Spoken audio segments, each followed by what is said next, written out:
Professor doctor Mukesh Kher जी, IIT Delhi. Radhe Radhe Swami ji. Swami ji चरण स्पर्श। स्वामी जी, अहंकार क्या होता है, उसको कैसे पहचानें, कृपया बताएं। अपने में जब गुण दिखने लगे और दूसरों में दोष दिखने लगे तो जो गुण का भाव आया वो अभिमान है।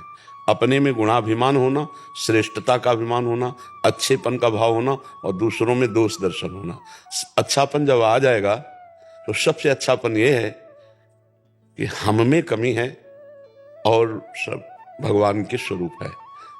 बुरा जो देखन मैं चला बुरा न मिलिया कोई, जब दिल खोजूं आपनो तो हमसे बुरा न हो। मतलब अपने में बुराई को देखना, और अपने में बुराई है तो इसका मतलब अभी हमें अच्छाई वो नहीं आई जिसे अच्छाई कहते हैं। जब अच्छाई आएगी तो सी राम मैं सब जग जानी, करूं प्रणाम जोरी जुग पानी। उत्तम अच्छाई।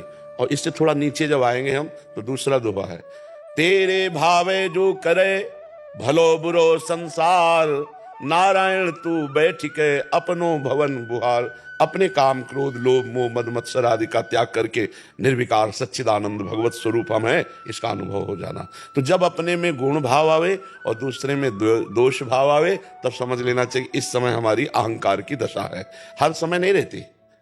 जैसे काम है, क्रोध है, लोभ है, तो मद है, ये हर समय नहीं रहते। भगवान ने कहा है कि आगमा पाइनो अनित्यास्तास्ति तिक्षस्व भारत, मात्रा स्पर्शास्तु कौन्तेय शीतोष्ण सुख दुखदा आगमा पाइनो। ये आने जाने वाले हैं।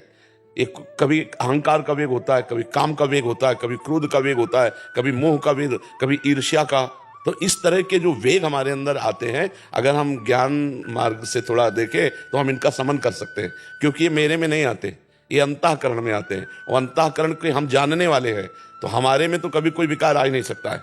चेतन अमल, अमल माने निर्विकार, ईश्वरंस जीव अविनाशी, चेतन अमल सहज सुख राशि। हम मल को स्वीकार करते हैं। अंतःकरण में, शरीर में जो भी विकार आते हैं उनको मैं स्वीकार करता हूं कि मेरे में आए, तभी मैं पतित हो जाता हूं। नहीं तो शरीर और अंतःकरण और स्वभाव, स्थूल सूक्ष्म कारण, तीनों शरीर मेरे यात्रा के लिए है, लेकिन मैं नहीं हूं शरीर। जैसे मेरा स्वभाव, मेरा मन, मेरा तन, ये ऐसे ही हमसे दूर है जैसे मेरा मकान।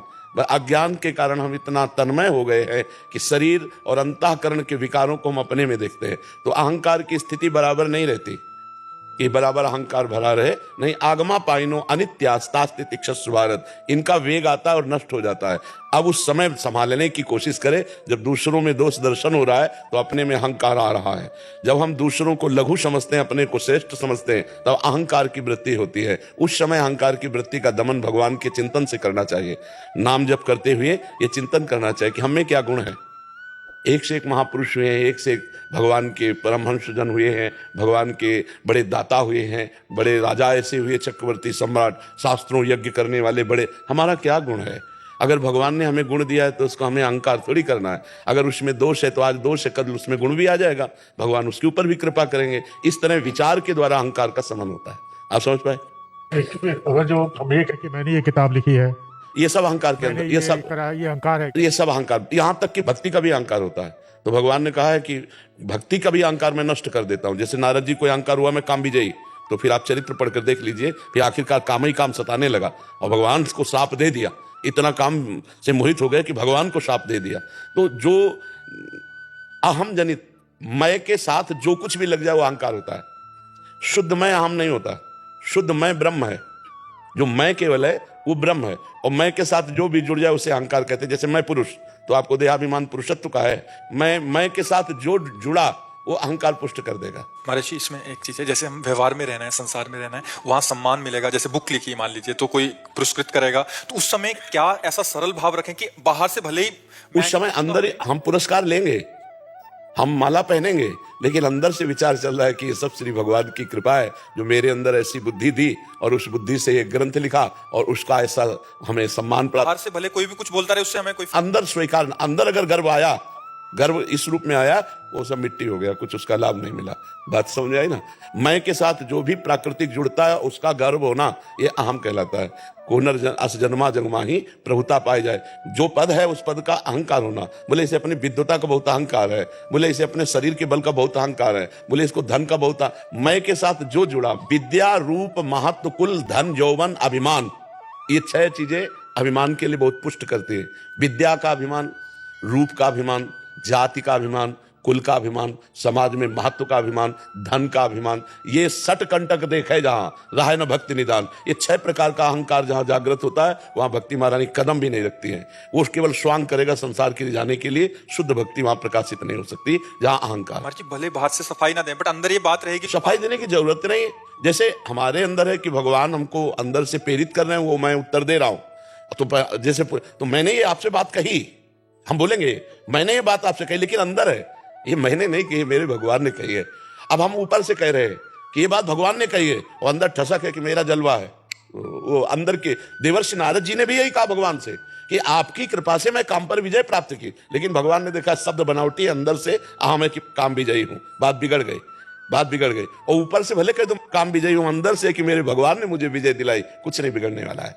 तो अहम का स्वरूप बड़ा सूक्ष्म है, और वो भगवान के भजन से ही छीन होता है, ऐसे नहीं छीन होता है। मतलब इतना प्रबल अहंकार हो जाता है। एक बार बाणासुर अपनी 2 भुजाओं से ताली बजा रहा था, भगवान शिव तांडव कर रहे थे। तो भगवान ने देखा ताल पे ताल मिला के बजा रहा है, तो 1000 भुजाएं दे दी, शास्त्र बाहु दे दिया। बाणासुर के पास 1000 भुजाएं भगवान शिव ने दी। अब 1000 भुजाओं की चुलबुली जिस पर्वत पे मारे चूर कर दे, कोई योद्धा लड़ने वाला नहीं। तो अब अहंकार आ गया कि मेरे जैसा कोई वीर नहीं। तो भगवान शिव के पास जाके कहा, जगत गुरु आपके सिवा कोई हमारी भुजाओं की खुजलाहट नहीं मिटा सकता, आओ। तो हंस दिया, इसलिए दिया कि हम ही ने तो पाला पोषा, बल दिया, और हम ही से भुजाएं ठोक रहा है। बोले हमारे जैसे बलवान के द्वारा तुम्हारी भुजाओं की खुजलाहट मिटा दी जाएगी। तो जब उषा और अनिरुद्ध जी का प्रेम संबंध हुआ तो भगवान श्री कृष्ण ने चढ़ाई की, और फिर सब भुजाएं सुदर्शन के द्वारा। तो जब 4 रह गई तो भगवान शिव आगे आके खड़े हो गए, बस। तो कहा प्रभु हम तो आपकी आज्ञा का पालन ही कर रहे हैं। तो अहम इतना प्रबल है कि अपने गुरुदेव से भी ताल ठोक सकता है।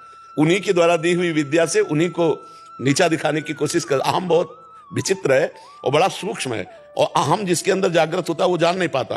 वो वही जान पाता है जो भजन कर रहा है।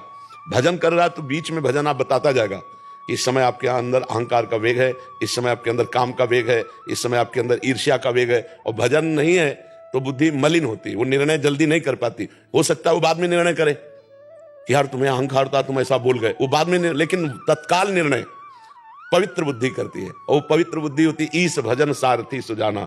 भगवान का नाम जप करने से बुद्धि पवित्र हो जाती है और अहंकार भी गलित हो जाता है। जी।